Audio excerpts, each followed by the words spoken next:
A stain invisible to the naked eye can identify a perpetrator with a certainty exceeding 1 in several billion.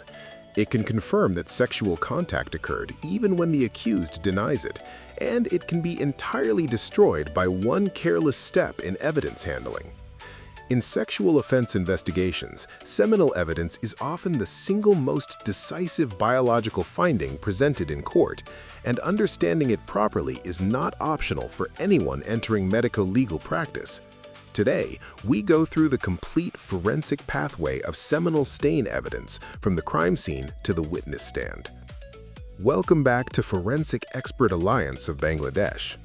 In cases of rape, sexual assault, and certain homicides with a sexual element, seminal fluid evidence plays a central role in establishing 3 things: whether sexual contact occurred, who was involved, and whether the physical evidence supports or contradicts the accounts given by the complainant and the accused. For MBBS students and medico-legal officers, this topic sits at the intersection of biochemistry, microscopy, molecular biology, and courtroom procedure. A single weak link in that chain, a missed test, a contaminated sample, a broken chain of custody, can undo an otherwise strong case, so we will go through each stage carefully. Semen is a complex biological fluid, not a single secretion. It consists of spermatozoa, produced in the testes, suspended in seminal plasma, which is contributed mainly by the seminal vesicles, the prostate gland, and the bulbourethral or Cowper's glands. Each component contributes something forensically important. The seminal vesicles contribute the largest volume of the ejaculate and are rich in fructose, which nourishes sperm, and in choline-related compounds that were historically the basis of early presumptive tests. The prostate gland contributes acid phosphatase, an enzyme in extraordinarily high concentration compared to any other body fluid, and prostate-specific antigen, commonly abbreviated as PSA or P30, a glycoprotein that is highly specific to prostatic tissue. The bulbourethral glands contribute pre-ejaculatory fluid, which is forensically important in its own right because it can contain trace amounts of acid phosphatase and PSA even without full ejaculation, a point that matters when a suspect claims withdrawal before ejaculation. Fresh semen is a viscous, opalescent, grayish-white fluid that coagulates briefly after ejaculation and then liquefies within about 20 to 30 minutes due to prostatic enzymes. Once it dries on fabric, skin, or another surface, it stiffens the material, often leaving a crusted, starch-like residue with an irregular, sometimes crenated border. On dark fabrics, dried stains may appear as a grayish-white discoloration. On light fabrics, they may be nearly invisible under ordinary light, which is why specialized detection methods are necessary at the crime scene. At the crime scene, investigators systematically examine bedding, clothing, undergarments, upholstery, carpeting, and the victim's or suspect's skin for suspected seminal staining. Because dried stains are frequently invisible or ambiguous under normal white light, forensic teams use an alternate light source, typically emitting ultraviolet or blue-violet wavelengths in the range of roughly 415 to 450 nanometers, combined with orange or yellow barrier filters worn by the examiner. Under this light, seminal stains characteristically fluoresce with a pale blue-white glow.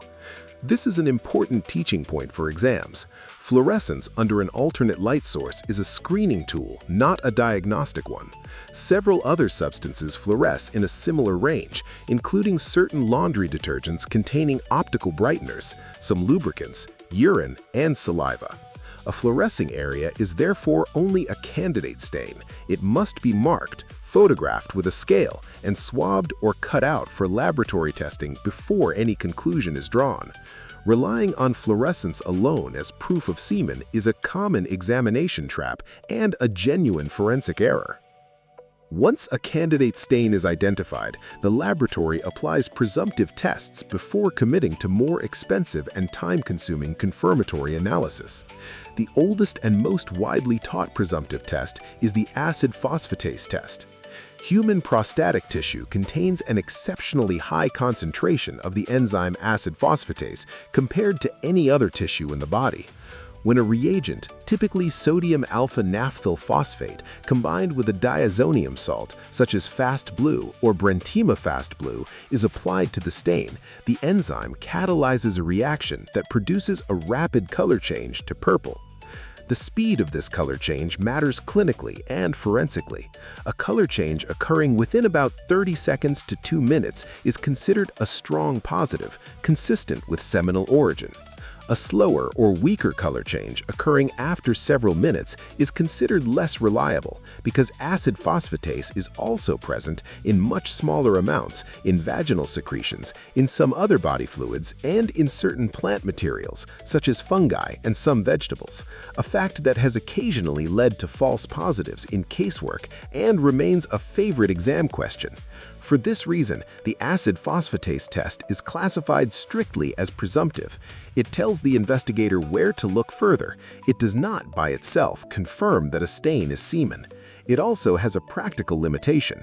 Its sensitivity declines significantly with old, degraded, or heavily diluted stains because enzymatic activity decreases over time. Because of the limitations of the acid phosphatase test, most modern forensic laboratories rely more heavily on immunochromatographic testing for prostate-specific antigen, also called PSA or P30, using test strip devices similar in principle to a home pregnancy test. A small extract of the stain is applied to the strip.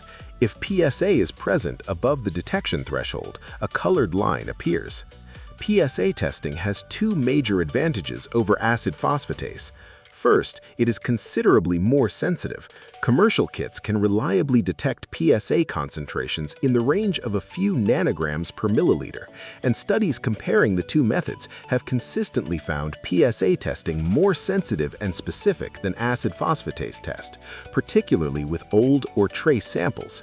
Second, and clinically very important, PSA remains detectable even when spermatozoa are entirely absent in the ejaculate.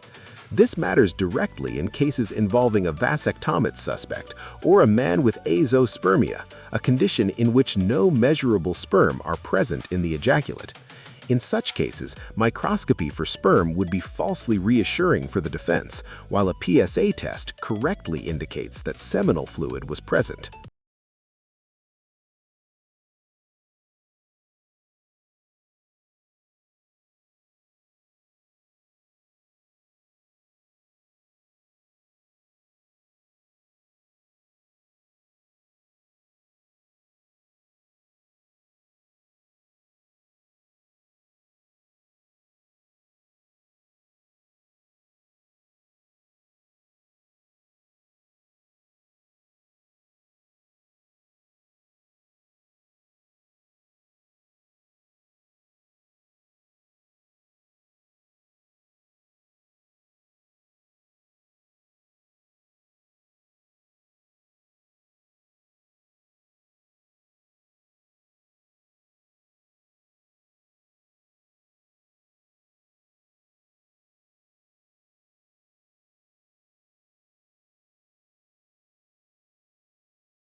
Confirming the presence of semen answers only part of the forensic question. The next and often most powerful step is generating a DNA profile to identify the individual who contributed the seminal fluid. This is done through a specialized process called differential extraction, developed specifically for sexual assault evidence. In a typical vaginal or cervical swab from a sexual assault case, the sample contains a mixture of two cell types, epithelial cells, generally